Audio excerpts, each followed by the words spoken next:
Vale, perfecto. Pues muchísimas gracias a todos por unirse, los que pudieron conectarse a tiempo, incluso antes de tiempo. Muchísimas gracias. Estamos en esta edición de Misas de Producto, en la cual me invitó Manu a compartir algún conocimiento con ustedes en esta clase gratuita.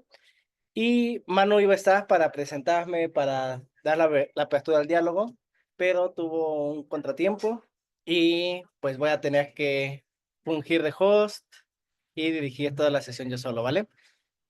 ¿Cómo va a ser la estructura de esta clase?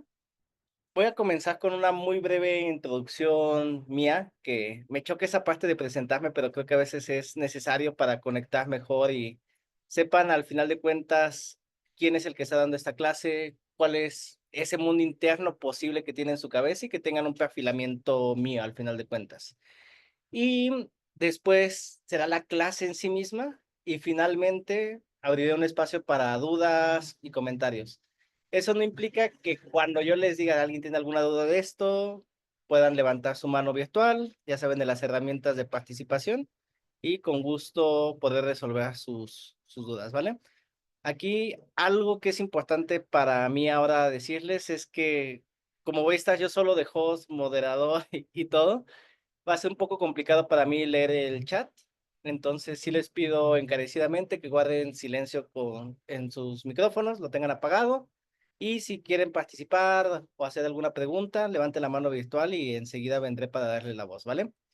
Entonces, ya dicho esto introductorio, que siento que son nuestras reglas básicas para poder escucharnos y compartir ese conocimiento, arrancamos, ¿vale?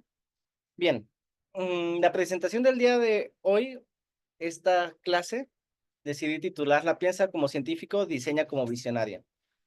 ¿Por qué decidí este nombre?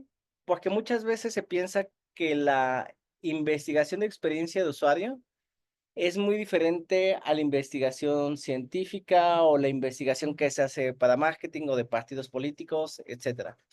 Digamos que la investigación de experiencia de usuario es un apellido de la investigación. Es decir, es un campo del conocimiento en donde se puede aplicar la investigación y ahorita vamos a ir desglosando ese tema. Todo lo que vamos a ver en esta clase tiene que ver con un solo objetivo, que es concientizar que la investigación también se diseña y eso quiere decir que pasa desde la ideación, desde sketches, wireframes, hasta llevarla a cabo y finalmente todo lo que desencadena las etapas de análisis, presentación, síntesis, transformación en accionables, etcétera, ¿vale? En este punto me voy a presentar un poquito y quién soy, ¿vale? Tengo 33 años, vivo actualmente en Querétaro, en México. Soy líder de investigación de experiencia de usuario dentro de Scaropex Latam, una empresa de logística B2B que busca conectar personas que necesitan hacer envíos con paqueterías, ¿vale?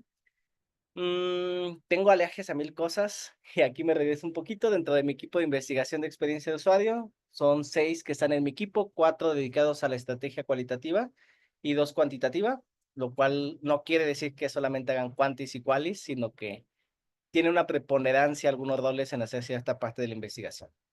Si bien mi nombre es Carlos Parra, me pueden llamar Charlie, Parra, Carlos, Eitu, güey, como quieran. Cualquier cosa que les sirva para hacer referencia a mí es bienvenida, ¿vale? Tengo 7 años, ya casi 8 años de experiencia como UX Research. De hecho, he tenido pocos trabajos además de esto, de cosas freelance, etcétera. Y en cuestión de mi formación educativa, tengo una licenciatura tronca en matemáticas, de la cual me faltó la tesis el último año, licenciatura en antropología social y comunicación y cultura digital. ¿Por qué decido comunicar mis estudios? Porque tienen que ver con la clase que voy a presentarles el día de hoy, ¿vale? Y finalmente, todos los temas en los que me he especializado, he trabajado, tienen que ver con el cruce de tecnología, interfaces, productos con las emociones. Licenciatura estudié vigilancia y control de parejas a través de Messenger y WhatsApp. Maestría estudié vigilancia y control a través de los dispositivos móviles inteligentes. Bien, va. Antes de comenzar, Les voy a decir de qué no va esta clase. No vamos a ver plantillas, es decir, estas plantillas de acá las podemos tachar. No vamos a ver un Service Blueprint, no. No vamos a ver tampoco un mapa, ese ni me acuerdo cuál era.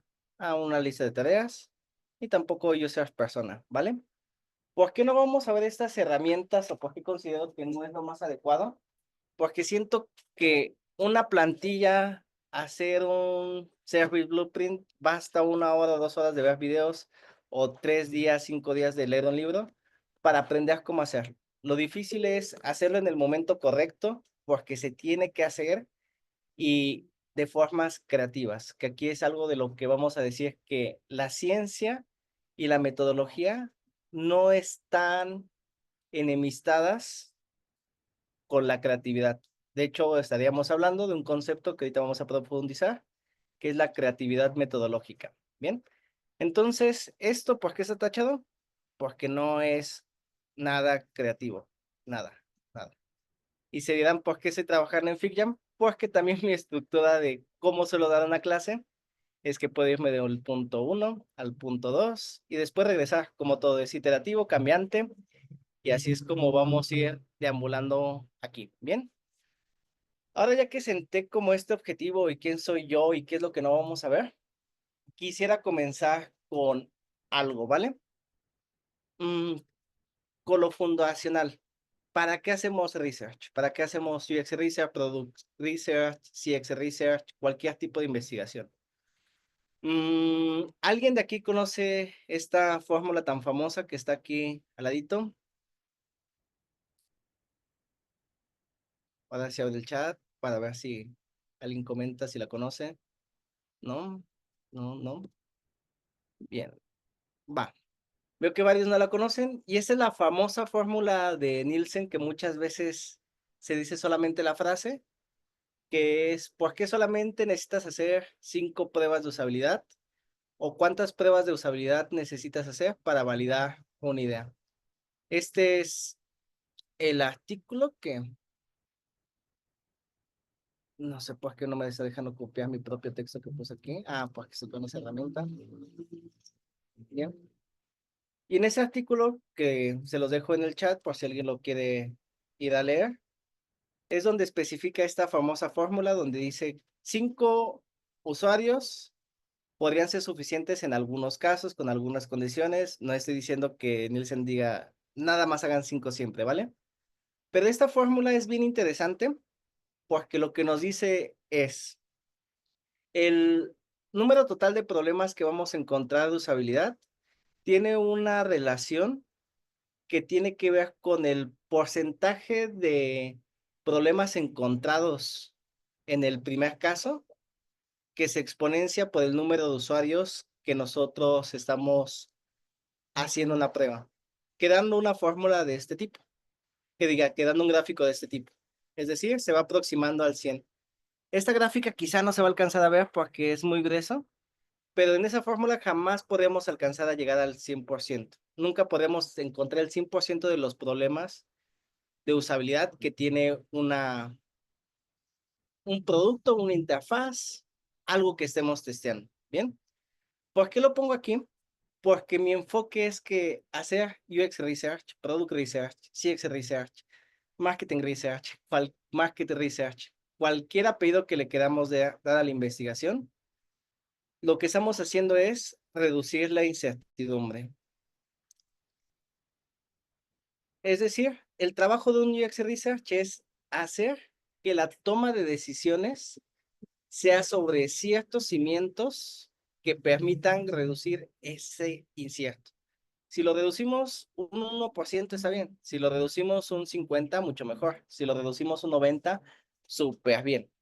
No podríamos tener una fórmula exacta para saber y decir qué tanto lo redujimos, pero tiene que ver con esto. Bien. Y esto hay un famoso concepto dentro de el mundo de la innovación, dentro del mundo de producto, dentro del mundo de las startups, que es el del famoso VUCA, que es la volatilidad, la incerteza, la complejidad y la ambigüedad. Y esto es el problema. ¿Cómo se soluciona la volatilidad? Con visión. La incerteza, entendiendo. Y aquí es donde encaja el research, o es donde se podría decir que se acostumbra a desarrollar de mejor manera. Pero veamos también que ante la complejidad se necesita claridad, y ante la ambigüedad en las cosas que toman rumbos paralelos, también el research nos ayuda en ello. ¿Por qué?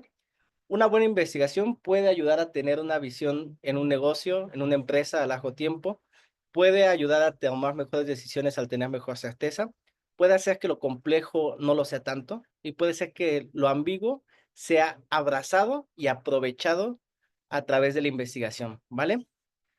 Quizá este punto hasta donde voy, vamos un poco en abstracto, vamos viendo por qué hacerlo, qué hace, por qué es un apellido solamente hacer investigación de experiencia de usuario, pero obviamente todo apellido tiene su complejidad. No es lo mismo la investigación en las ciencias sociales a la investigación aplicada en matemáticas ni la investigación en física cuántica. No estoy diciendo que una sea más compleja de otra, sino que son campos diferentes y no nos podemos especializar en el total de mundos de investigación. Lo que sí podemos especializarnos es en metodología y en cómo crear metodologías que sean útiles, certeras y que cumplan con este solo objetivo, que reduzcan la incertidumbre. Bien, hasta aquí en ese punto que para mí es el que considero primordial. ¿Alguna duda, alguna pregunta?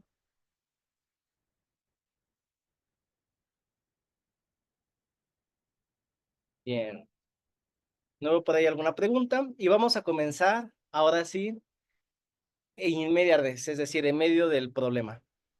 ¿Por qué comenté que hay que tener un pensamiento científico al momento de hacer investigación de experiencia de usuario y eso nos va a permitir diseñar con visión? Primero hay algunas lecciones de las ciencias. En este caso traje de un sociólogo que se llama Pierre Bourdieu, de las ciencias sociales, que en un libro muy famoso que hace junto con otros autores, Jean-Claude Passeron y Chamberian, mm, que se llama El oficio del sociólogo, tiene unas citas de ese estilo, todas son citas de él. El hecho no es una realidad dada, sino una realidad construida. Otra de las citas que voy a leer es, las técnicas son instrumentos subordinados a la lógica del problema. ¿Cuál es mi sugerencia y por qué están considerados estas dos citas y estas más que pueden leer aquí en esta clase? Porque muchas veces se pasa de el hecho a la prueba o al uso de la herramienta sin siquiera haber construido el problema, sin siquiera haber construido ese problema. Muchas veces pensamos que el problema ya está dado. Quien ya esté iniciado de ustedes dentro de alguna empresa o dentro de algún negocio, dentro de alguna estructura institucional y haya hecho investigación o esté haciendo producto en cualquiera de sus vertientes, ya sea contenido, product management, etcétera, sabrá que muchas veces pueden bajarnos requerimientos como es que el usuario no está terminando el flujo porque tenemos muchos inputs y eso hace que no pueda terminarlo y abandona. Un gran error de muchas personas que hacen investigación de experiencia de usuario es tomar lo que otro dice como el hecho a ser investigado. A ver si en el paso 3 efectivamente está eso, o en el peor de los casos, testea el paso 3 o hace un benchmark del paso 3 donde el usuario está llenando el formulario y con base a eso plantea una solución. ¿Redujo la incertidumbre? Sí, pero sobre una pregunta dada por alguien que nunca se dedicó a construirlo como un problema, a darle un sentido y plantear sus objetivos de investigación. Y aquí es justo lo que nos menciona este sociólogo, muy bonito por cierto en cuanto a su teoría, y les podría decir que es eso. Si nosotros no sabemos plantear objetivos, no podemos reducir la incertidumbre en el grado potencial que lo haríamos. ¿A qué me refiero? Y vuelvo a repetir una vez más. Podríamos reducir con una prueba de usabilidad, con una bajada de un stakeholder en 5%, imaginemos que se puede medir de esa forma la incertidumbre del problema. o que sí impactemos en un 5% la métrica objetivo, que es el registro de usuarios.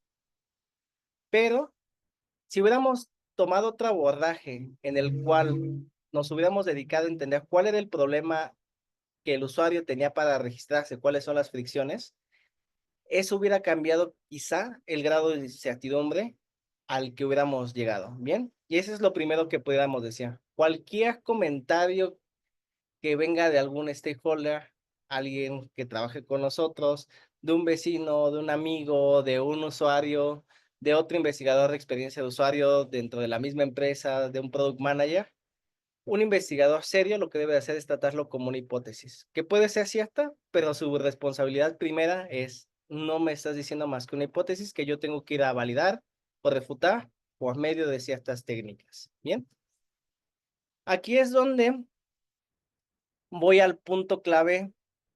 Tengo muchos puntos claves en esta sesión, pero ¿a qué nos vamos a referir con el diseño metodológico y por qué es importante y por qué considero que es una de las principales falencias cuando se hace investigación de experiencia de usuario? Porque muchas veces el problema se piensa como ya dado, no se detiene en su construcción, no se generan objetivos o preguntas, o las preguntas y los objetivos vienen de otras personas que nos los contaron, o los tomamos o retomamos de otro lado.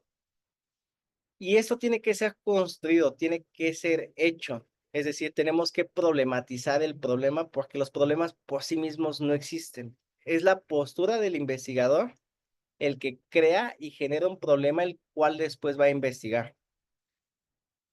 ¿Por qué más hablamos de diseño? Porque cuando se utiliza una técnica y no otra, también los alcances de la investigación, el tipo de datos que vamos a obtener, las conclusiones a las que podemos llegar, el alcance que puede tener el impacto de nuestros resultados también cambia. Y también es importante decir que cuando se hace un diseño metodológico, podemos utilizar las mismas técnicas, pero con diferentes herramientas, y hay que entender que incluso las herramientas modelan los datos que vamos a extraer. No es lo mismo lanzar una encuesta a través de Typeforms que a través de Google Forms. No es lo mismo hacerlo a través de Hotjar dentro de la plataforma. No es lo mismo enviarlo por una distribución en email a una encuesta in-app. No es lo mismo hacerlo por WhatsApp, porque las temporalidades, las materialidades a través de las cuales se distribuye y las formas en las que nos aproximamos cambian y modelan también los datos que estamos extrayendo. Y es responsabilidad de un investigador sentarse y pensar con qué técnica, a través de qué herramientas puedo hacer esto, en qué temporalidades lo puedo hacer y más preguntas que vamos a ver más hacia adelante, ¿vale? Y por último, y lo más importante, que es uno de los errores comunes que he visto dentro del mundo de investigación de experiencia de usuario, es que la comunicación de los hallazgos muy pocas veces se suele ver en la dimensión estratégica que se merece. He visto muchas veces a diseñadores o a UX researchers, incluso a product managers, hacer la misma presentación a a una persona de ventas, a uno de soporte, al CEO, al CFO, a cualquier head o líder dentro de la empresa, y ese es un gran error. ¿Por qué? Yo me atreví a traer esa presentación en FigJam porque sé que quizá la mayoría de mi público aquí es diseñador o está emparentado con esta herramienta, pero quizá cuando yo llego con un área financiera me van a ver como loco de por qué no trajiste unas diapositivas, por qué no utilizaste Google Sheets, por qué no me traes tus datos en un Excel. Esas tablitas no me sirven de mucho. Bien, y eso es un error, pensar que una sola presentación es para todos y que la manera en la que comunicamos debe de ser la misma para todos. A alguien de finanzas no le va a interesar cuántas entrevistas hiciste ni cómo fue tu diseño metodológico. Le debes de comunicar el impacto que tuvo tu investigación en términos del ROI y en términos de cómo moviliza o agiliza los tránsitos o flujos económicos dentro de un negocio. Lo pongo como ejemplo, ¿no? O hacia un head de ventas, hacia un chief de revenue, lo que le importa es cómo tu investigación me va a ayudar a atraer o a activar más usuarios. Bien, Entonces, por eso digo que muy pocas veces se ve con la dimensión estratégica que merece la comunicación. Aquí, ¿alguna duda, alguna pregunta? Bien. Igual si sienten que voy muy rápido, escríbanme ahí en el chat que ya pude lidiar con el chat al mismo tiempo que estoy dando la presentación. Entonces está súper bien. Va. Ahora vamos a ver cosas que para mí son importantes. Bien. Mm, ¿Por qué considero que sí tenemos que aprender todo lo que son hacer entrevistas, hacer encuestas, pruebas de usabilidad, utilizar X, Y y Z plantillas? Porque solamente a través de usarlas, emplearlas, ver sus limitaciones y ver cómo funcionan en la realidad y sus alcances, es que podemos reflexionar para nosotros hacerlos a la manera que sea la indicada o la que nosotros, desde la postura crítica de investigación, digamos, es el camino y asumo este riesgo metodológico porque considero que es mi forma de reducir la incertidumbre o de validar o refutar una hipótesis. Y algo importante aquí es que vengo con dos modelos ahora. Muy pocas veces se piensa que aprender metodología de la investigación o ver a la investigación desde su perspectiva científica sea necesario. Yo defiendo todo lo contrario, en el sentido de que cualquier framework de investigación de UX que ustedes vean tiene un fundamento en el famoso método científico, como si el método científico por sí mismo existiera. ¿Y a qué me refiero? Vamos a ver dos ejemplitos muy clásicos, ¿no? Este es de un librito, les paso la bibliografía ahorita de link. ¿Y cuál dice que es el proceso de investigación de experiencia de usuario? Planteas tus objetivos, haces hipótesis, seleccionas tus métodos, conduces la investigación y lo sintetizas.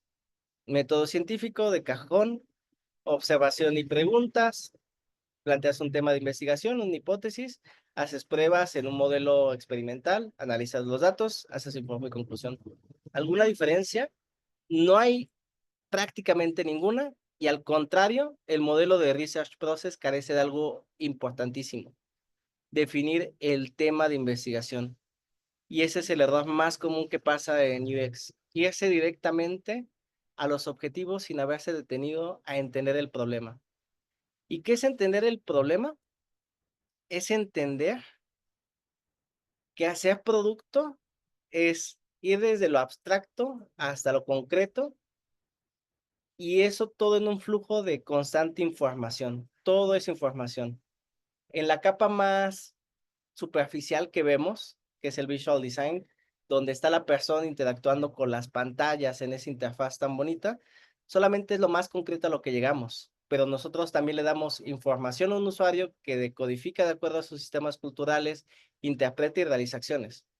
Pero si nos bajamos, quizá desde los objetivos de negocio, esto se bajó como necesitamos aumentar en un 30% las visualizaciones de X producto para incentivar posibles compras durante el Buen Fin.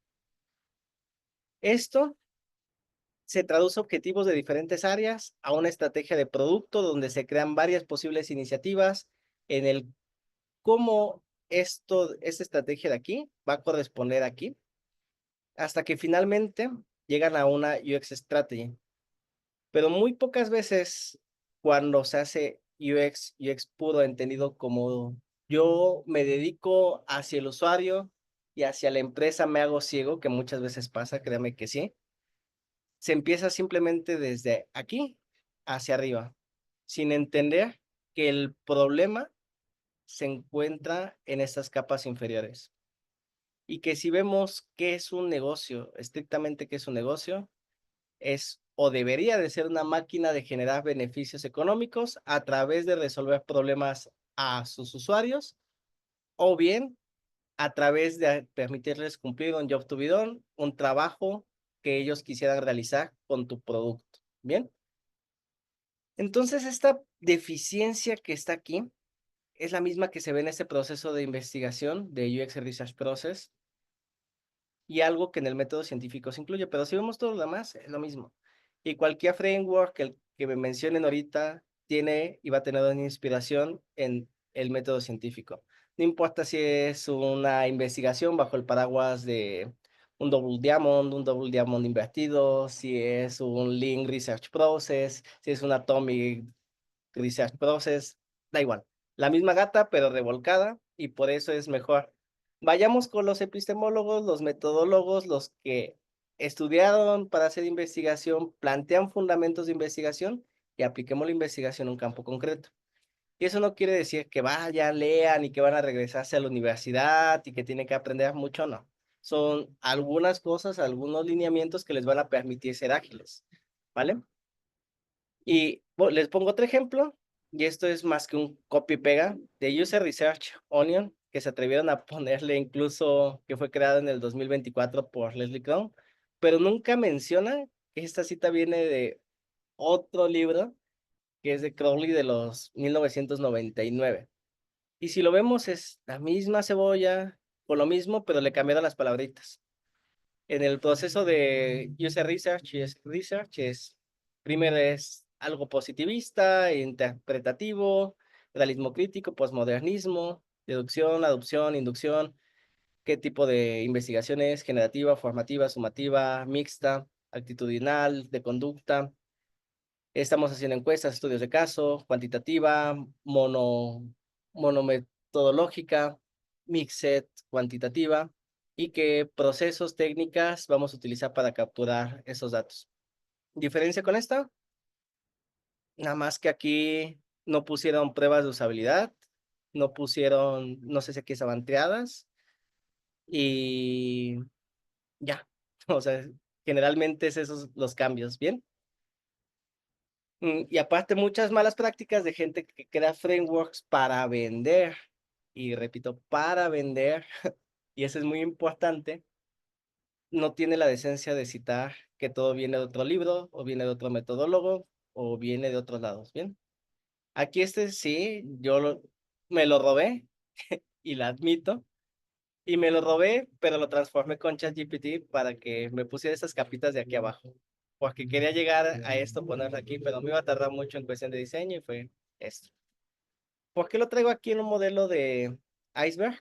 Porque muchas veces lo que se ve como experiencia de usuario, se piensa que el nivel más profundo está en el scope, es decir, hasta cuáles son las especificaciones funcionales, cuáles son los requerimientos de contenido que debería de haber, pero no se piensa abajo en la estrategia. Cuando se piensa es a través de construir un brief de UX, que este brief nos va a acercar un poquito a la estrategia de negocio, a la estrategia de producto, pero casi nada a la estrategia de cómo encaja lo que estamos haciendo, ya sea una nueva iniciativa, una nueva funcionalidad, un producto desde cero, con los objetivos económicos de otras áreas o con la estrategia misma del negocio.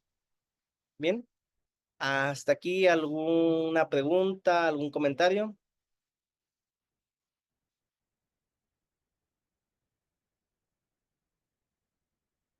¿No? Todo vamos bien. Ujú, exactamente. Eso que acabas de comentar, Catalina, es súper importante porque muchas veces el problema no se sienta uno a pensarlo y a construirlo. Y construirlo incluso a veces implica investigación rápida, pero implica investigación, que puede ser desde leer documentación, hacer desk research, entrevistar a 2 o 3 stakeholders, hacer una encuesta muy rápida con usuarios. A veces construir el problema por sí mismo incluye una fase de investigación dentro de ella. Y yo sé que hasta este punto algunos pensarán, oye, pero todo lo que me estás diciendo de pensar, construir el problema, esto es tardadísimo, esto me voy a tardar años, no. O sea, por más que les parezca pasos, procesos, etcétera, la finalidad es que se desarrolle una mentalidad de investigador, que aunque yo tenga que entregar un insight de media hora, sea capaz de en esa media hora pasar por todo un proceso de investigación que si bien no tuve un mes para reducir la incertidumbre como yo quisiera, aún así hice mi mejor esfuerzo para en esos 30 minutos que tenía hacer o aportar el mejor insight para reducir la incertidumbre lo más posible. Exacto. Y muchas veces pasa eso de que las empresas quieren soluciones sin entender el problema o tener claro el problema, y eso es lo importante. Eso está bien. Así es. Porque si el problema estaría claro, todas las empresas serían felices, todas las empresas ganarían muchísimo dinero, pero muy pocas personas saben construir los problemas de una forma correcta. Y una de las formas, y repito, una de las formas es la investigación de experiencia de usuario o la investigación a secas, ¿vale? Sé que normalmente pensarían que investigación UX, UX Research se queda aquí. Mi propuesta es un tanto más avariciosa. Alguien que hace investigación de experiencia de usuario, también es su responsabilidad hacer CX y también es su responsabilidad hacer Product Research e incluso muchas veces hacer Market Research. ¿Por qué? Porque la investigación es la que se va apellidando y mientras más limitemos nuestro campo de acción a testear si la estructura, si el esqueleto o el surface tiene sentido y conecta con el usuario o le resuelve un problema al negocio, cerramos nuestras oportunidades laborales, nuestro crecimiento, nuestra escalabilidad dentro del negocio y frenamos de paro muchas veces nuestro crecimiento laboral. Bien. Voy a pasar aquí ahora a algunas preguntas que traigo. Bien. Yo sé que muy frecuentemente cuando se hace investigación de experiencia de usuario o para los que están escuchando esos términos por primera vez, es muy común que las preguntas que tengamos sean del tipo, ¿mi testeo lo hago moderado o no moderado? ¿Hago entrevistas o será mejor hacer focus group? ¿Hago una co-creación con usuarios, con stakeholders o mejor hago triadas con usuario? ¿O serán necesarios 5 o 10 testeos? Si bien esas preguntas no están mal, pensemos si nuestras preguntas de partida como investigadores de experiencia de usuario o investigadores sin apellidos, que los apellidos los adquirimos del problema, fueran de ese tipo. Como una herramienta como Maze o Lisna, herramientas de testeos no moderados, modela los datos que obtengo. Es más, ¿tiene validez hacerlo? ¿Esas herramientas son correctas desde una perspectiva fría? Yo les diría y les adelantaría que no. O debemos de ser muy precavidos con cuando las usamos. ¿Por qué? Pensemos en que su usuario de ellos no es nuestro usuario. Su usuario de ellos somos nosotros, investigadores de experiencia de usuario, son los product designers, son los product managers que quieren hacer testeos. ¿Y alguien de ustedes ha visto a usuarios reales haciendo pruebas directamente en Maze o Lisna? Si no los han visto, se van a desmayar cuando los vean intentar hacer pruebas en esas plataformas que son muy poco usables, muy poco entendibles, construidas en contextos europeos, gringos, que muy difícilmente se van a adecuar a los contextos culturales de nuestros usuarios en las industrias muy particulares en las que estemos, ¿vale? Entonces hay que ser muy precavido, no digo no se utilicen, sino hay que ser críticos en el cuándo, cómo y en el por qué. Bien. Otro tipo de preguntas que podrán surgir de este tipo es: ¿qué hago si tengo planeado una prueba de usabilidad y el usuario se conecta desde PC? ¿Cancelo la prueba? ¿Falló mi screening? Yo les diría, cambiemos la prueba por una entrevista o es más, hagamos una prueba de usabilidad invertida, porque yo tengo muy claros mis objetivos de investigación y si bien esto no lo voy a poder incluir como parte de mis hallazgos de pruebas, me pueden ayudar ampliar la diversidad de técnicas que utilicé, a validar hipótesis de anteriores pruebas, y son cosas que pasan en el día a día de alguien que hace investigación de experiencia de usuario. Por eso les digo aquí que el pensamiento científico y el pensamiento metodológico es el que hace que nuestras preguntas de investigación no se vean así, sino que pasen a ser de esta forma, que tampoco voy a decir traje las preguntas más elaboradas, sino las traje a manera de ejemplo, por si alguna vez les ha pasado por la cabeza, aprovechar y decirles qué haría yo o qué le recomendaría a alguien de mi equipo al hacer en estos casos, ¿no? Voy a leer algunas dos preguntas más de este tipo, por si alguien más dice, ay, ¿qué haría o qué pensaría o si me ha pasado? Vamos a pensar esto. Si tuvieras que estudiar un comportamiento tabú, ejemplo, las finanzas personales, ¿qué técnicas utilizarías para minimizar la deshabilidad social de las respuestas?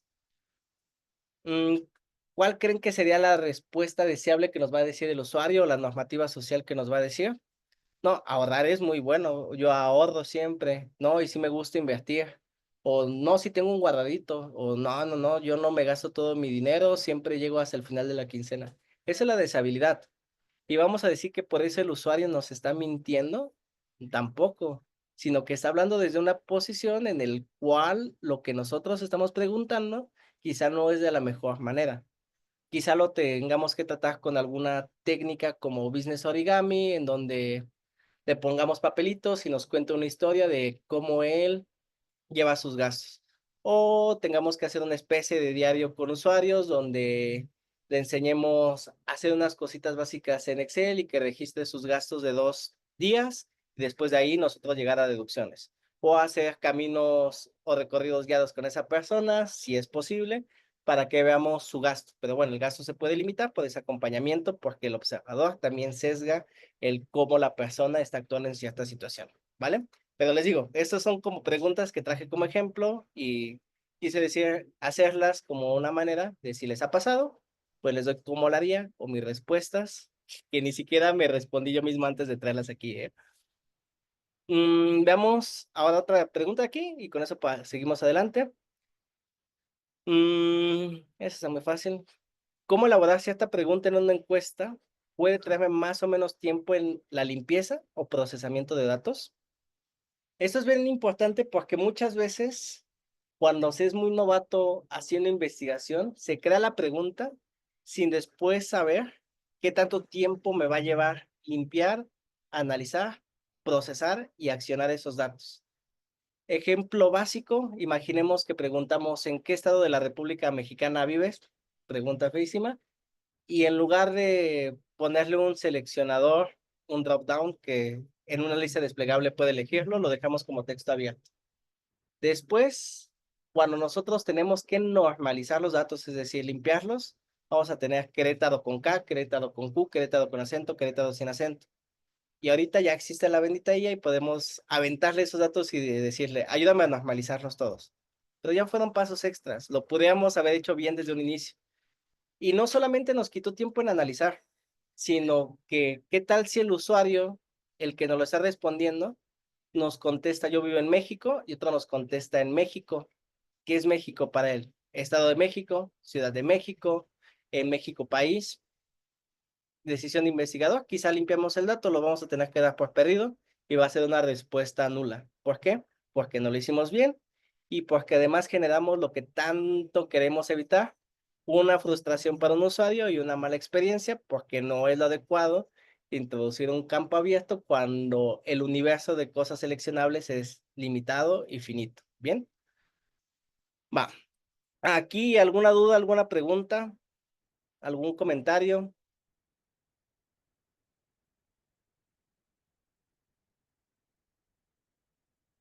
Vale, súper. Ahora les traigo algo aquí y es porque les decía que tenía que ver y les tenía que contar un poquito sobre mis estudios para hablar de este tema. Les voy a traer un ejemplo de la metodología que diseñé para mi tesis de maestría y después un ejemplo rápido de una metodología que se puede crear ante un problema en investigación en producto. ¿Va? Mi tema de investigación, cómo las parejas se vigilan a través de las funcionalidades de los smartphones. Bien, desafío, deshabilidad social. Las personas muy difícilmente van a admitir que vigilan a sus parejas o incluso va a haber una ceguera a reconocer a que lo que hacen es una práctica de vigilancia. Entonces, ¿qué fue lo que yo hice? Un diseño exploratorio secuencial, preponderantemente cualitativo. Es decir, a pesar de que utilicé cosas cuantitativas y cualitativas, mi enfoque es describir, profundizar en los significados. Y para eso hice una primera fase con un cuestionario que distribuí a través de Facebook o con publicidad pagada de 74 reactivos. Aquí no puse como cuántos fueron, pero fueron como 2.500 llenados. ¿Esto para qué?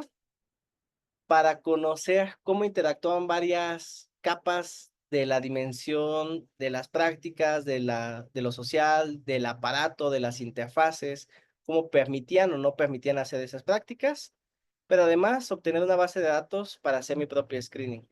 Eso me llevó a una fase cualitativa que fue dividida en dos fases que fueron concatenadas y continuas, que fue entrevistas grupales vía Zoom y entrevistas asincrónicas vía WhatsApp. Todo esto fue como mi diseño metodológico y esto partió de entender el problema. Y como les comenté, el problema al que me enfrentaba era deshabilidad social. ¿Quién me diría tan fácilmente que vigila a su pareja y que sí la vigila y que es muy obsesivo y que los celos son lo primero que hacen? Segunda, ¿cómo sabría cuál es el uso que hace de su interfaz sin observarlo y sin verlo y no poderlo ver aparte en esa situación donde está ejerciendo vigilancia sobre su pareja? Es decir, no puede hacer una observación directa. Entonces, fue a través de esta estrategia que fue como conformando mi metodología, ¿bien? Y esto si lo vemos como en diseño metodológico, es por tres fases. ¿Qué me permite el cuestionario? Tener una dimensión de la estructura, de cómo se comporta en gran escala. Las entrevistas, quitarle el grado de la deseabilidad, porque las seis personas que admitan o que hablen sobre estas circunstancias en grupo, es más fácil animarse a hablar en grupo, como Alcohólicos Anónimos, por ejemplo. Y finalmente, en entrevistas asincrónicas vía WhatsApp, donde me iban a poder mandar audios, capturas de pantalla, etcétera, de cosas que estuvieran pasando en tiempo real y yo poder analizar. Bien. Este ensamblaje metodológico no es muy distinto a cómo se hace cuando uno hace investigación de experiencia de usuario de producto dentro del paraguas de una empresa. Bien. Porque la empresa tiene un problema que muy pocas veces va a ser así de claro, pero imaginemos que para el negocio el 5% de usuarios de YouTube Premium no, después de que termina su periodo de prueba, no quiere renovar su suscripción. Este problema de aquí, si nosotros nos regresamos y lo construimos, vamos a entender primero que esto está no permitiendo crecer económicamente esta business unit de negocio, es decir, que tenga más usuarios, que la métrica que está por detrás es un problema de retención y que cuando se regala un mes, lo que estás haciendo es aumentar tu CAC, tu costo de adquisición. ¿Por qué? Porque le estás regalando 279 pesos, creo que es a la premio, o 319 ya, a un usuario con tal de aumentar tu lifetime value, de que en 6 meses te siga pagando recurrentemente esa mensualidad. Es decir, ahí vemos el problema, cómo está desde el negocio, cómo impacta a otras áreas, cómo hay esfuerzos de marketing que no están funcionando, cómo eso está impactando en soporte con las quejas o devoluciones, etcétera. Cómo puede haber un caos por eso que es aquí, pero primero vamos y lo problematizamos. Bien, esto ya cuando llegue a producto, lo primero que nosotros hacemos es generar hipótesis. Y repito, las hipótesis no son más que eso, hipótesis, hasta que se demuestre lo contrario. Una hipótesis puede ser que el usuario no le ve valor a la suscripción, considera los precios elevados, el usuario no aprovechó las funciones premium, es decir, no llegó a ese aha moment, eso de, esto es lo que me trae de ventajas a mí si yo compro esa suscripción. Estas hipótesis, y aquí estamos apenas en la validación de realmente será por esto, yo podría generar una estrategia metodológica para validar mis tres hipótesis al mismo tiempo y lo podría hacer con tres instrumentos diferentes, por medio de la misma técnica, por medio de un diseño como de embudo, como el que les mostré ahorita, o puede empezar incluso haciendo entrevistas y después llevarlo a esta base de las entrevistas hacia encuestas. Es decir, puedo hacer diseños metodológicos. Y si se fijan aquí, estoy diseñando investigación en baja fidelidad. Es decir, venimos aquí, plasmamos, pintamos, rayamos, estamos en un Excel. No es necesario irnos a Notion o un documento. No, primero detengámonos, pensemos, rayemos y después avanzamos. Bien, idealmente debemos definir el problema así de específico con la definición en porcentajes, sino un problema general. Los porcentajes son de eso que les podría decir que es el chorro variador o lo que más suele funcionar en una empresa, pero un porcentaje no siempre es matemáticamente relevante o estrictamente relevante, sino que construir un problema debemos de problematizarlo en las métricas de un negocio que casi siempre van a ser las métricas A, las métricas piratas, que son qué tanta awareness estamos generando, adquisición, activación de los usuarios, retención, referidos, qué tanto está pasando eso. Y todo eso se ve traducido en el CAC, en el lifetime value, en la tasa de churn, en métricas de una empresa que nos ayudan ¿a qué? A sacar nuestra investigación de nuestro cajoncito para algunos usuarios este es frustrante, a decir, la frustración del usuario está impactando el costo de adquisición porque no podemos retenerlo en su etapa temprana o no estamos llegando a la adopción deseada del usuario debido a que el usuario tiene X fricciones con la funcionalidad. Esa es una forma de construir el problema, pero depende la etapa en su journey o con su avance que vayan teniendo en investigación de experiencia de usuario, cada vez les es más fácil identificar este problema, a qué métrica está relacionado. Y repito, las métricas son como el lenguaje universal que nos permiten interactuar con otras áreas. Algo que muy pocas veces o muy pocas veces muchos que salen productos se ponen a pensar es que nuestros procesos de productos son abstractos, que FigJam, si vamos con alguien de finanzas, siempre ponga el de finanzas porque puede ser el más raro. Cuando ven un FigJam, se pueden decir, ¿qué es esto? Pero también para nosotros, sus procesos de ellos de cargar las facturaciones mensuales a través del sistema Compaqui de finanzas puede ser totalmente abstracto. ¿Bien? Pero bien. Bueno, voy aquí a avanzar un poquito.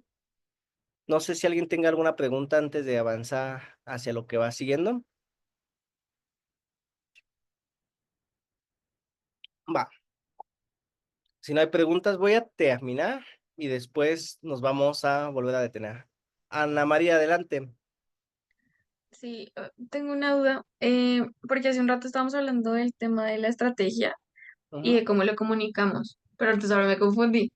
¿Te referías en ese entonces a que hay que comunicar, digamos, al de finanzas, le tengo que comunicar el lenguaje de finanzas o es válido que yo comunique desde el lenguaje de diseño para que también como que haya como esa interacción? Ya. Para mí las personas de diseño deben de ser un ornitorrinco, ¿bien? Es decir, nadar y estar en tierra cuando es necesario. Y hacer las dos cosas al mismo tiempo cuando es posible. Entonces, si nosotros sabemos dominar el lenguaje de alguien de finanzas, vamos y hablamos en ese lenguaje.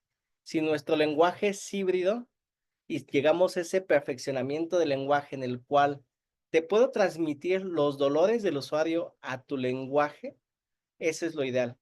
Pero obviamente esa transformación en cuanto a la estrategia comunicativa requiere fricciones, requiere encuentros y encontronazos con stakeholders, a veces aprender a la mala, Sí. definir nuestras Ujú. formas. Es decir, si nunca fallamos, nunca vamos a mejorar. Y a partir de las fallas es como nosotros identificamos y nos aproximamos mejor a eso que queremos hacer. Mi recomendación simple y sencilla es, cuando podemos ser totalmente híbridos, hagámoslo de forma híbrida. Si tenemos el lenguaje de esa otra área, hagámoslo en ese lenguaje. Y si aún nos cuesta, hagámoslo en nuestro lenguaje, reduciendo cosas que quizá no impacten a esa otra área. Por ejemplo, alguien de finanzas, si yo le enseño esto de aquí, un diseño metodológico, me habrá costado un mes. Es decir, a mí no me importa, no me importa eso. A mí me importa Sí. cómo la investigación se traduce en un accionable que me va a dar revenue. Ok. O mis objetivos bien bonitos, sí, podrán estar bien bonitos, me tardé, los escribí súper bien, pero ¿y qué hago yo con esos datos? Y por eso es como la agilidad al momento de comunicar. Pero bueno, muchas gracias, Ana, por tu pregunta. Voy a ir terminando y cerrando lados porque justo iba con esa parte de la estrategia. Esto lo traje de material de mano de Academia de Producto, de su anti-bootcamp de producto.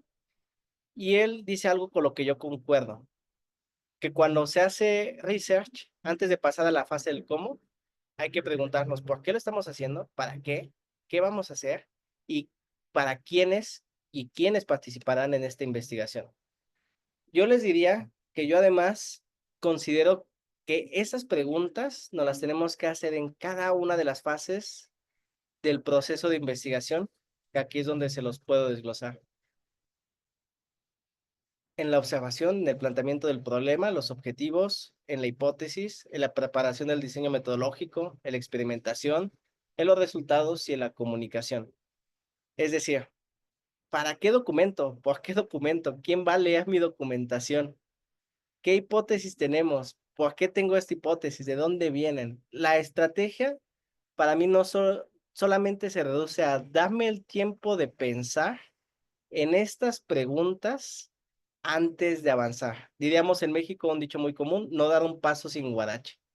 Es decir, antes de irme a hacer un benchmark o antes de ver las hipótesis o antes de revisar las analíticas, preguntarnos el para qué lo voy a hacer, por qué lo voy a hacer, a quién impacto con hacerlo. Y lo mismo aplica para todas las demás fases, donde esto tiene un sentido de lectura de por líneas, izquierda a derecha y luego de arriba hacia abajo. Bien, planteamiento del problema. Primero tengo que detenerme, entender el problema, qué está pasando, por qué está pasando, qué puedo hacer para que no pase. Formular nuestro problema, porque primero para entenderlo, primero tengo que entenderlo para formularlo, después argumentar por qué se tiene que hacer investigación. Y aquí es donde empieza toda la parte de un diseño metodológico ya puramente dicho, donde defino mis objetivos de investigación, donde creo mis hipótesis de tenerlas, si no las tengo, puedo avanzar sin hipótesis, hago mi diseño metodológico, defino qué alcance va a tener, si va a ser explorativa, si va a ser evaluativa, si va a tener un alcance interpretativo, descriptivo, qué alcance voy a tener, qué técnicas, herramientas, métodos, frameworks voy a utilizar, mis instrumentos, cómo los voy a hacer, cuántas ítems va a tener, qué tan estructurado, semiestructurado, cómo voy a hacer mi entrevista en caso de hacerlo, un ejemplo. Mm, Pedir apoyo, que nunca está de más, gestionar incentivos si los voy a utilizar. Obviamente, todo esto que estamos viendo aquí no es que sea un proceso lineal, porque muchas veces se malentiende que la ciencia es un proceso de voy a empezar aquí y voy a terminar acá. No, no, no, no, no. Puedo estar aquí definiendo mis instrumentos de recolección de datos, pero descubro en el momento que no entendí nada del problema, no sé, o mi encuesta que estaba haciendo no era la mejor manera. Entonces me regreso un poquito, o de pronto me surge una hipótesis paralela, o estoy haciendo mi investigación ya dada, y de pronto veo que no era por ahí el camino, me regreso, no hay problema. Y repito, no porque esto lo vea muy largo, tiene que decir que la investigación es larga, lleva un periodo largo de tiempo, y yo digo dos frases principales, que una investigación va a tardar lo que tiene que tardar, o lo que dicen que tiene que tardar. Otra de mis frases es que se tiene que hacer lo que se tiene que hacer cuando se tiene que hacer porque se tiene que hacer. Así de sencillo es para mí cómo se traduce lo que es hacer investigación de experiencia de usuario, porque en el contexto de un negocio impacta el tiempo en que lo hagas, pero también impacta el cómo lo hagas y también el por qué lo haces. Y ahí es donde me regreso hasta el inicio. Recuerden, todo esto lo hacemos ¿para qué? Estaba acá. Para reducir la incertidumbre. ¿Dónde quedó mi incertidumbre aquí en el Google? Bueno, ¿para qué estaba la famosa incertidumbre? Va. Ahora, solamente me falta algo importante, que es una de esas citas que dicen que dijo, yo no me consta que lo haya dicho, pero dicen que Einstein decía que si tuviera una hora para resolver un problema, gastaría 55 minutos analizando el problema y 5 minutos pensando las soluciones. Y la realidad de hacer investigación, cuando la vemos desde la perspectiva de la investigación científica y que la investigación se diseña, es así. Yo no puedo crear un buen producto si no entiendo los problemas. Yo no puedo crear una buena investigación, ejecutar buenas salidas de investigación si no entiendo el problema. Toda la demás fase es sencillísima. Y como diría de nuevo acá nuestro muy buen Bourdieu, es que las técnicas son instrumentos subordinados a la lógica del problema. Y esta es la cita con la que me gustaría cerrar antes de escuchar preguntas y hacer una promoción. Es que toda pregunta o todo objetivo bien planteado ya encierra en sí mismo su método de resolución. Es decir, cuando nosotros decimos, quiero analizar los patrones de conducta del usuario de tal tipo, la verdad, me estoy inventando objetivos muy feos, ya sabemos que para analizarlo puedo hacer un diseño metodológico en el cual voy a combinar métodos mixtos o voy a hacerlo de forma secuencial o quizá lo pueda hacer por medio de entrevistas. Un buen objetivo, un buen entendimiento del problema ya te va a decir qué hacer, cómo hacerlo, los posibles caminos de salida, los posibles accionables, te va a ayudar a hacer el plan A, B, C, D, E, F de tu investigación cuando lo estés haciendo, te va a ayudar a estimar el tiempo que te va a llevar a hacerlo, te va a permitir acortarlo en caso de que te lo pidan al reformular algunas de las herramientas o técnicas, porque comprendiste bien el problema, comprendiste bien tus objetivos. Lo que te hace falta es construir tu diseño. Y aquí es donde vuelvo a esto. Este diseño metodológico, para mí, en la estructura de la maestría fue un año leyendo papers, leyendo libros, leyendo más de 200 artículos, muchísimos libros para que al final te llegara el eureka y dijeras, esto es así. Y ejecutar la investigación, un mes, 2 meses, escribir la tesis, lo que me faltaba, mes y medio. Sencillo, en esa cuestión. Y voy a cerrar antes de hacer la parte de preguntas, promocionando mi anti-bootcamp de UX Research que haré en interfaz de producto, que comienza la siguiente semana, ¿vale? Esto se encuentra mediante dos planes. El plan en el cual a través está de la Academia de Interfaz de Producto obtienen un precio de $137.90 y en el cual les incluye el anti-bootcamp de producto de mano, que quienes lo estén llevando, quienes lo hayan hecho, está muy bueno y para quienes no lo conozcan está buenísimo, sinceramente. Lo estoy haciendo actualmente. El reto de portafolio UX, el reto de CB y 10 horas de mentoría conmigo, que la mentoría es para lo que quedan. Crecimiento profesional, empezar desde cero, cambio de carrera, buscar un nuevo puesto, ayudarles con una investigación. Para eso es la mentoría, ¿bien? Entonces, les dejaré un link al final para que puedan ir y preguntarme alguna duda que tengan de WhatsApp. Si no, pueden buscarme en LinkedIn como Carlos Parra Ventura y ahí van a ver mi spam últimamente del anti-bootcamp. Y vámonos a la parte final porque me interesa más responder sus dudas que seguir promocionando, ¿vale? Voy a dejar de compartir pantalla para poder ver bien sus preguntas o que levante la mano y poder resolver. ¿Bien? Pero adelante, adelante. Igual, preguntas, dudas, comentarios, todo es bienvenido.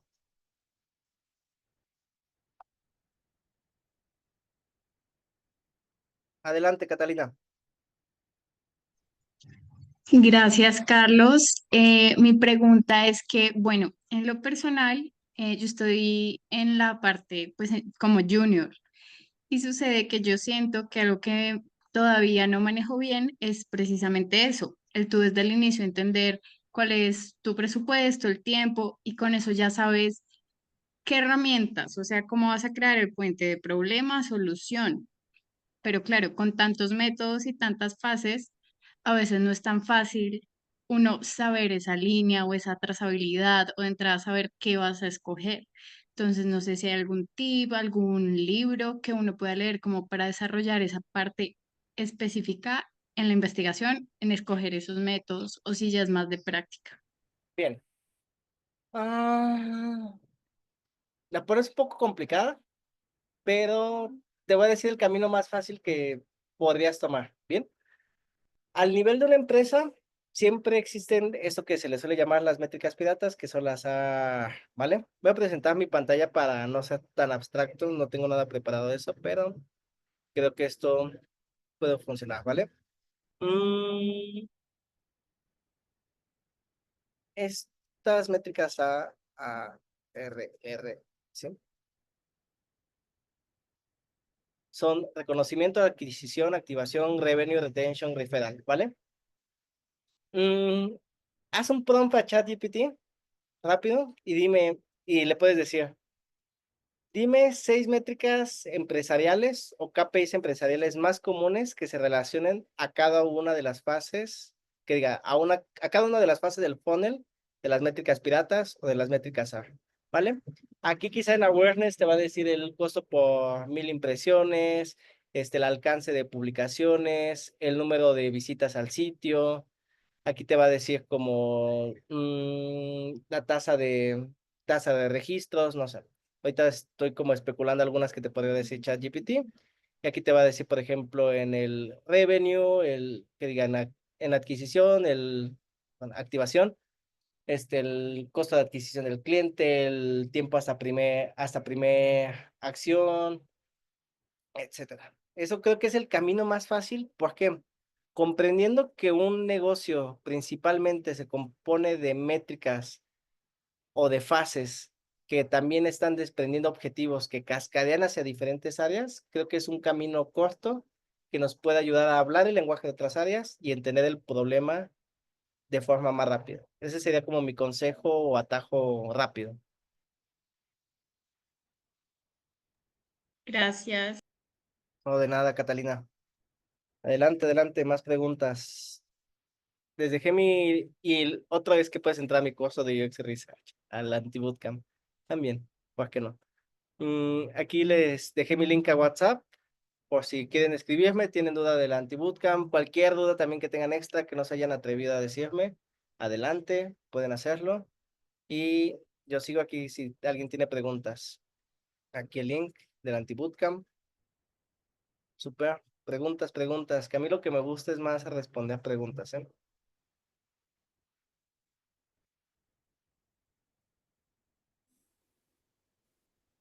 Nadie. Hola, mira, te puedo hacer más que una pregunta, un comentario. En realidad, lo que pasa, me pasa que cuando quiero hacer alguna investigación en mi trabajo, como que me jefatura como que piensa que no las ve como tan valiosas a nivel de tiempo.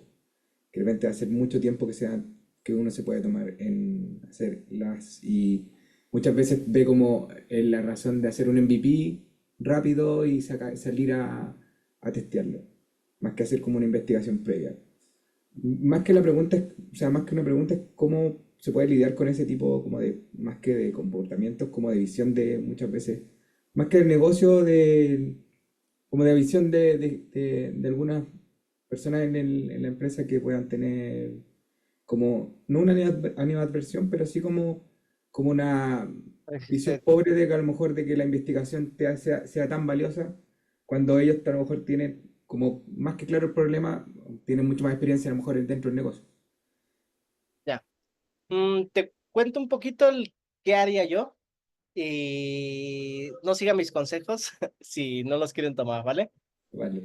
A mí un jefe me dijo en mi primer trabajo como investigador de experiencia de usuario, es, si no estás dispuesto a que te corra por hacer tu trabajo, no me sirves como empleado. Y desde ahí aprendí que yo tengo que hacer lo que tengo que hacer y sin importar qué es lo que pase después, ¿bien? Actualmente lo sigo empleando, aunque tengo responsabilidades familiares, pero ¿qué es lo que haría yo en ese caso? Haría dos situaciones diferentes. Hacer investigación tan rápida que muestre que de hoy en la mañana a hoy por la tarde ya te pude hacer 8 entrevistas y que te puede encontrar insights en un solo día con reclutamiento, screening y con análisis de datos. Y se puede hacer y lo he llegado a hacer. O hacer la investigación como un side project por debajo del agua y mostrarlo después de que el producto que va a salir falle, mostrarlo como la investigación que yo hice en paralelo sin que otros supieran hubiera podido evitar. ¿Por qué doy esos consejos nada ortodoxos? Porque pienso que una empresa no deja de estar compuesta de personas humanas que se ven implicadas de acciones humanas. Y cuando no se tiene confianza, no es en la investigación per se misma, sino a veces puede ser por las personas que realizan la investigación o en el momento que se quiere realizar la investigación o por el ego de la persona que cree ya conocer el problema más que los otros. Entonces, mi recomendación es, se puede hacer la investigación tan rápida que tú puedas dar esos insights antes de que incluso se avance, hacerla por debajo del agua y si no quieres ir por esos caminos, los menos ortodoxos que te digo, son los que yo he hecho, los que funcionan, los que le recomiendo a todos los de mi equipo, los que recomiendan cualquier mentoría y te puedo decir, funciona muy bien. O sea, incluso las mentorías del curso, si quieren que les ayude a hacer investigación de ese tipo, adelante. O sea, es algo que a mí me encanta hacer. Porque Cambiar la mentalidad por medio del argumentos típicos de es que eso te va a ayudar a mejorar el ROI de tu empresa o te va a costar más caro el fallar y crear el producto que hacer mi investigación o mi investigación que me va a tomar una semana, que es medio sprint de tech, que económicamente te va a valer $500 porque solamente lo voy a hacer yo como recurso humano, mientras que un sprint de desarrolladores, backend y donde te va a salir en $12,000. Sí, son buenos argumentos financieros, buenos argumentos, pero no demuestran, no es el papelito hablando, no es la investigación hecha la que demuestra que se puede y eso puede impactar, ¿vale? Pero repito, no lo hagan si no quieren, es mi estilo y es lo que a mí me gusta hacer, ¿bien? Si no existe siempre el camino ortodoxo, puedes hacer los cálculos económicos fríos de cómo afecta el ROI de una empresa el no hacer investigación, mm, mostrar y agilizar los procesos de investigación. La investigación no tiene que ser tardada, no tiene por qué serlo. Eso que quede muy, muy claro. Bien, Ok, les gracias. podría decir que he llegado a ser yo y también personas de mi equipo, e incluso he conocido a otras personas dentro de otras empresas, 40 entrevistas en 2 semanas, con una calidad impecable, con un buen screening, con muy buen análisis y con muy buenos accionables. O he visto cómo se pueden hacer 6 entrevistas en un día, sí, cansados, sí, pero nadie dijo que la investigación no fuera cansada. Si te apasiona y te gusta, prefiero cansarme haciendo investigación que levantando un bulto de cemento en la calle o haciendo código, porque a mí es lo que me apasiona hacer investigación, ¿vale? Gracias.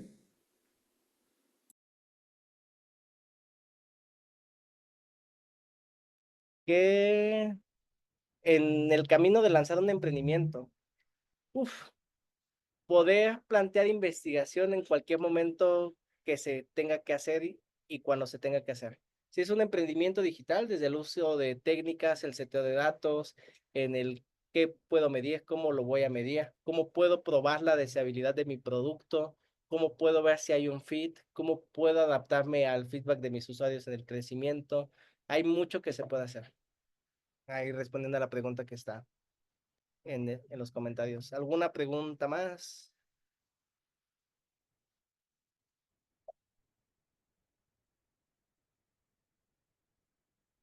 Bien.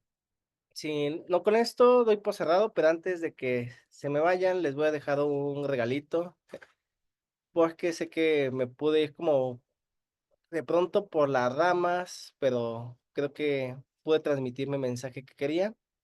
Y esto que les acabo de dejar es una plantilla que es un ejemplo de cómo se pueden crear objetivos de investigación en diferentes fases del momento de un proyecto. Cuando se está planeando, ejemplo, cuando se hace un emprendimiento, cuando se está planteando el alcance, cuando se está definiendo el problema, cuando se está explorando, cuando se está haciendo síntesis, cuando está todas las implicaciones de hacer diseño, cuando se hace la fase de concepto, prototipos tempranos, cuando se está evaluando algo, cuando se está refinando algo, cuando algo ya está productivo o cuando se está lanzando o la famosa fase de delivery.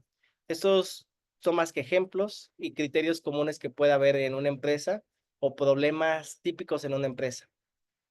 Es decir, ¿cómo lo podemos leer esta tabla? Que muchas veces cuando se está planeando o escopeando o definiendo algo, se quiere saber qué tan ético podría ser, si es viable para el negocio hacer eso, si de alguna manera esto se podría llevar hacia un término de accesibilidad o si va a ser accesible la idea que tenemos hacia los usuarios, si confiarían en ello, si esto es sostenible económica a largo plazo, solamente es un boom, algo que va a morir rápido. No lo ven como que aquí está todo, sino ejemplos de problemas que después nosotros lo podemos llevar a un verbo en donde puedo analizar, priorizar, diagnosticar, evaluar, que nos puede llevar a ciertos objetos de investigación, que ya ese objeto es qué es lo que nosotros vamos a problematizar en el campo, es decir, existen oportunidades en el mercado cuando evaluamos la viabilidad del negocio, va a haber rentabilidad que se espera, hay una buena proyección financiera. Y aquí un ejemplo, uno, analizar si un auto de delivery puede competir en el mercado emergente, evaluar su modelo de suscripción. Mis objetivos están mal redactados aquí, pero les quiero decir que buscaron ser lo más amplio posible para ser transformados, ¿vale? Entonces les dejo esa plantillita para verlo como ideación cuando sientan que no están atascados creando algún objetivo de investigación que les cuesta mucho llegar al problema. Y pues bueno, ahí se los dejo de regalito. Si tienen alguna duda, adelante. Les dejé mi link de WhatsApp arribita. Esperaría que puedan unirse al Anti-Bootcamp de UX Research todos los miércoles de 7 a 8:30 PM hora de México. Incluye 10 horas de mentorías, 1 a 1, que pueden ser utilizadas de aquí hasta que acabe 2025. Y Anti-Bootcamp de Manu, reto CB y mm, reto de portafolio. ¿Bien? Súper. Pues si nadie tiene alguna duda más, sería todo por mi lado. Y pues muchísimas gracias a todos y un gusto conocerlos. Y estamos en contacto, ¿vale? Muchas Ok, gracias, gracias. Carlos. Que estés bien. Gracias por Nos todo. vemos. Excelente día.